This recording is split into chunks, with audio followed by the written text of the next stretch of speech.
बताया। चलिए आप दोनों के पास वापस आऊंगी। एक और बड़ी खबर, ऑपरेशन सिंदूर से पाकिस्तान पूरी तरीके से बौखला गया है। पाकिस्तानी नेता शेख रशीद की ईदर वब की सामने आई है। पाक सैनिकों पर हमें फख्र है, पाक के लिए जिएंगे और मरेंगे, भारत को सबक सिखाएंगे, ऐसा सबक सिखाएंगे पीढ़ियां याद रखेंगी। पाकिस्तान के पूर्व गृह मंत्री हैं शेख रशीद, जो ये तमाम चीजें बोलते नजर आए, ईदर वब की देते हुए नजर आए, भारत को सबक सिखाएंगे। ऑपरेशन सिंदूर के बाद से ऐसी तमाम गीदड़ भभकियां, जिस तरीके से इंडस वाटर ट्रीटी को जब रद्द किया गया तभी से गीदड़ भभकियों का सिलसिला शुरू हो चला था। अब ये नई गीदड़ भभकी पाक नेता शेख रशीद की सामने आई है। पाक सैनिकों पर हमें फख्र है। दामोदर सिंह जी, ना केवल इन्हें सैनिकों पर फख्र है, लेकिन जिस तरीके से जनाजे पर ये सलामी ठोक रहे हैं, यहाँ पर आतंकियों पर भी खासा फख्र है इनको। ने रात की तारीकी में जिस बुज़दिली का मुजाहरा किया और पाकिस्तान के नहत्थे लोगों पर हमला किया, उसका ख्याल था कि शायद वो हमें डरा सकता है, धमका सकता है और अपनी ताकत का इजहार कर सकता है। लेकिन चश्मे ज़दन में उनके 5 राफेल जहाज़ों को गिरा दिया गया। और आज हिंदुस्तान को मैं एक पैगाम देना चाहता हूँ। आपने हमारी मस्जिद शहीद की, ये मस्जिद आपके निशाने पे है अरसे से, लेकिन ये याद रखें, अगर पाकिस्तान ने फैसला कर लिया तो फिर ना घास उगेगी, ना बिरला जी के मंदिर में घंटियां बजेंगी, न चिड़ियां चहकेंगी, न लोग अपने आप को महफूज समझेंगे।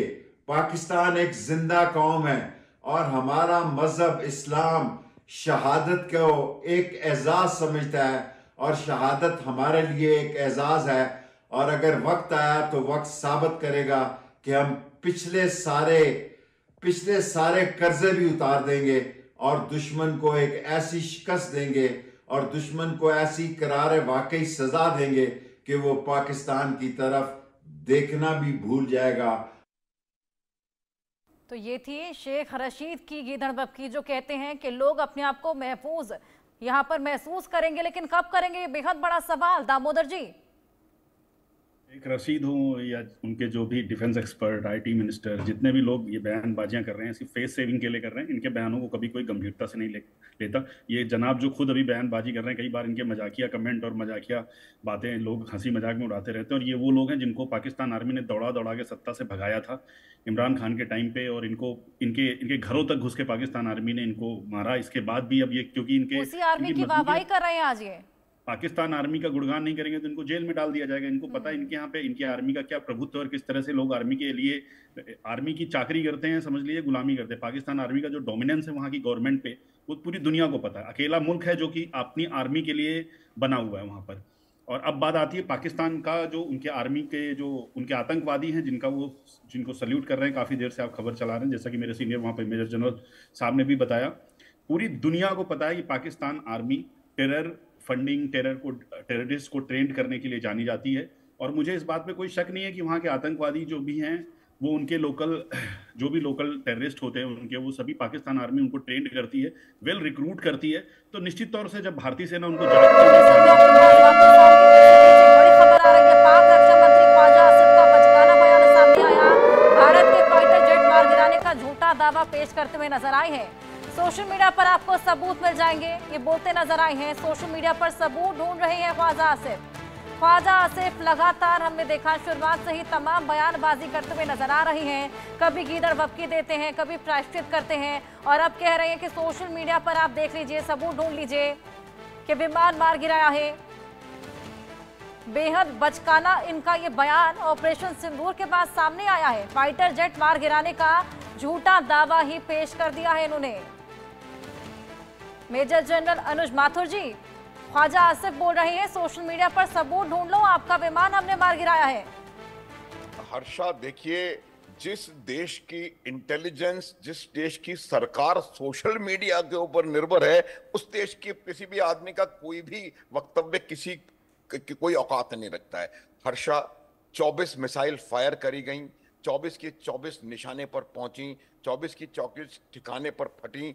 उन 24 मिसाइल में से आधी मिसाइल को भी ये लोग इंटरसेप्ट नहीं कर पाए, और ये हमें बता रहे हैं कि इन्होंने 5 रफेल गिरा लिए। इससे ज्यादा मूर्खतापूर्ण हास्यास्पद और बचकानी कोई बात नहीं हो सकती, और ऐसी बातों पर हर्षा हमें सोचने की भी जरूरत नहीं है। और ये जो लाहौर में बम, ये जो ब्लास्ट नजर आ रहे हैं ना, ये ब्लास्ट भी मैं तुम बताऊं हर्षा कि ये इवेंचुअली जो सिद्ध होगा वो यही होगा कि वो वहां से भारत में हमला करने के लिए उड़े और अपने खुद के लाहौर में उन्होंने बम गिरा लिए। ये भी कर सकते हैं, यही इनकी औकात है। देखिए इतना ज्यादा एडी डेंसिटी है, एयर डिफेंस डेंसिटी कहते हैं पूरे इंटरनेशनल बॉर्डर पे और लाइन ऑफ कंट्रोल पे, कि उनको इस बात का पता चलना चाहिए था। सर माफी के साथ आपके पास वापस लौटूंगी। एक और बड़ी खबर, ऑपरेशन सिंदूर पर पाक नागरिक का बड़ा बयान सामने आया है। भारत ने 24 मिसाइल हमले किए हैं। चलिए वहां के नागरिक अब कबूलने तो लगे हैं। 24 मिसाइल हमले यहां पर किए गए, पाक नागरिक के कबूलते हुए नजर आए हैं, क्योंकि कल तक तो यहां पर बोला जा रहा था कि इतने ठिकानों पर नहीं, इतने ठिकानों पर हमले हुए हैं, इतनी मिसाइलें नहीं दागी गई, सिविलियंस को निशाना बनाया गया, ये तमाम तरह के फ्लेड क्लेम्स वहां से किए जा रहे थे। लेकिन अब एक पाक नागरिक ने कबूला है कि भारत ने 24 मिसाइल हमले यहां पर किए हैं।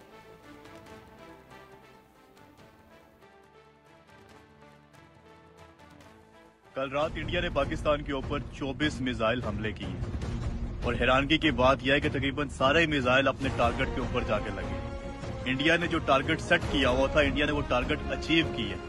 और इससे बढ़ के हैरानगी की बात यह है कि पाकिस्तान का दिफाई निजाम, हमारा डिफेंस सिस्टम एक भी मिसाइल को इंटरसेप्ट नहीं कर सकता, एक भी मिसाइल को हम रोक नहीं सकते। सारे हमले हम रोकने में नाकाम रहे।